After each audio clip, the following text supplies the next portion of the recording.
Doctor صاحب، آج کل ہمارے معاشرے میں پیروں کا ایک سلسلہ شروع ہو چکا ہے. عوام اس حوالے سے بہت پریشان ہے. کس پیر کے پاس جائیں اور کس سے اپنے آپ کو بچائیں؟ بہت سے پیروں کی ویڈیوز منظر عام پر آ گئی ہیں کہ وہ لوگوں کو دھوکہ دے رہے ہیں، لوگوں کی عزتوں کے ساتھ کھیل رہے ہیں. تو ہمیں کوئی ایسا اصول بتائے کہ جن اصول کی روشنی ہم ان کو پرکھ سکے، سمجھ سکے کہ یہ پیر ٹھیک ہے، ان کے پاس جانا چاہیے، اور یہ پیر غلط ہے، اس سے بچنا چاہیے. اس حوالے سے ہمارے ناظرین کی رہنمائی فرمائیں. دیکھیں، یہ جو احسان اور سلوک ہے، جس کو ہمارے یہاں تصوف کہا جاتا ہے بری صغیر میں، یہ تو تزکیہ نفس ہے. قد افلح من زکاہا اور قد افلح من تزکا وذکر اسم ربہ فصلی وذکر اسم ربہ. اللہ کے نام کو بار بار یاد کرنا، یا اللہ یا اللہ، یا رحمان یا رحمان یا رحیم. بعض لوگ کہتے ہیں کہ استحضار جو ہے نا وہ ہونا چاہیے.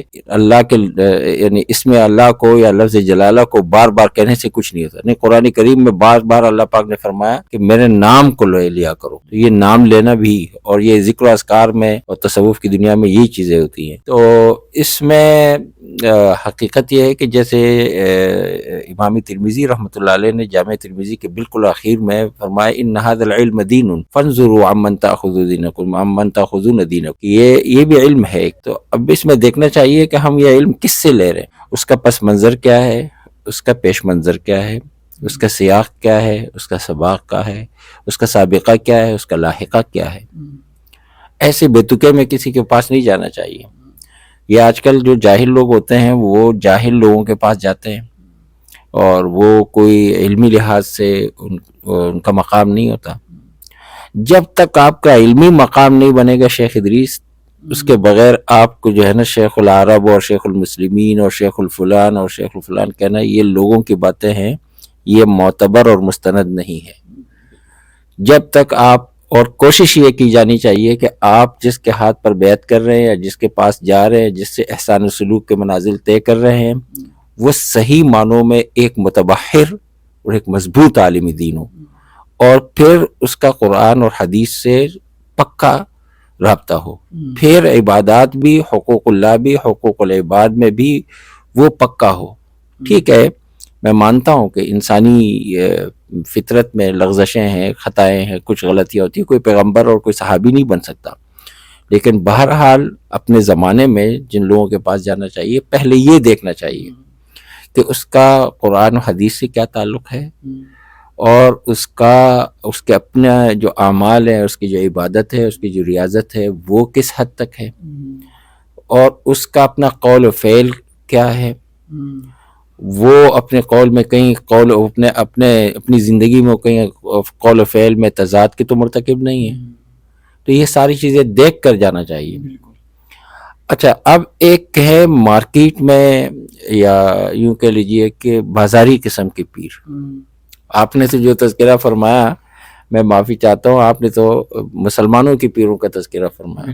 یہاں تو لوگ، یہ 3 ہٹی ہے نا کراچی میں، یہاں جو عامل باوا، بنگالی باوا، فلاں باوا، فلاں باوا، وہ تو مسلمان بھی نہیں ہوتے ہیں، وہ ہندو ہوتے ہیں، اور لوگ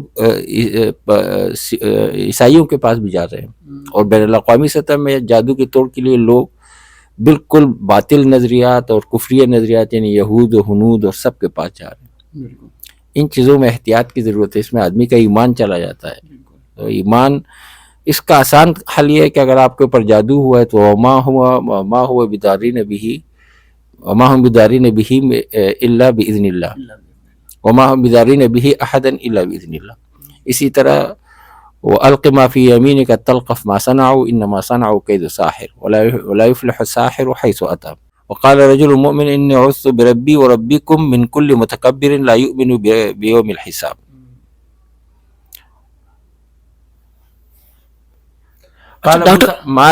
قال موسى ما جئتم به السحر ان اللہ سيبطله. جی بالکل. تو اس طرح کی جو قرآن کریم میں سحر کے توڑ کی آیتیں ہیں، معوذتین اخیر میں، یہ پڑھ کر اپنے اوپر دم کرنا چاہیے. جو احادیث میں جو چیزیں آئی ہیں، جو روایات ہیں، جو الفاظ ہیں، ان سے استفادہ کرنا چاہیے. جب صحیح العقیدہ لوگ اس دنیا میں موجود ہے تو آپ باطل لوگوں کے پاس کیوں جا رہے ہیں؟ تو اس میں خواتین شکار ہو جاتی ہیں،